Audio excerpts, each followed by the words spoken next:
It's called the invisible illness. Nearly 2 million people in the U.S. suffer traumatic brain injuries every single year. But experts say few understand it. And that's why UNM is helping patients put a spotlight on their challenges. News 13's Candace Hopkins explains. Candace?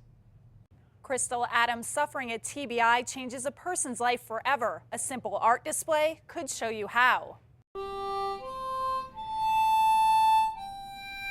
All David Groover has to do is pick up his harmonica, and it brings him back to another time, to 1976 when he was serving in the Air Force in Germany, and his entire world changed in an instant. Stepped off the curb, and I was playing a harmonica, and there was a speeding motorcycle. That motorcycle shattered his bones, ruptured his kidney, and left him with a traumatic brain injury. 40 years later, Groover is still struggling. It's hard to talk about that because you can't see it. And there's so many people that maybe should know better but don't, but go, well, he looks like he's an intelligent person. He doesn't have a brain injury.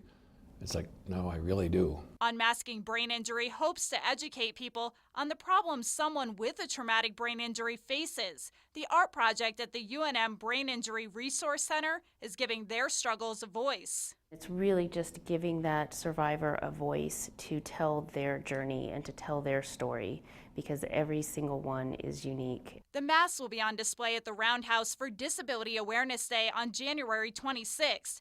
Making them was a process Groover struggled with. It's kind of uncomfortable for me. I'm a private person, but I really have to let my inner world, my inner mental process be exposed. I'm telling myself my story as much as I'm telling you my story. A story he hopes can bring about the always elusive acceptance for him and millions of others. Not just because it helps others, because I believe in that, but because it also helps me to be freed.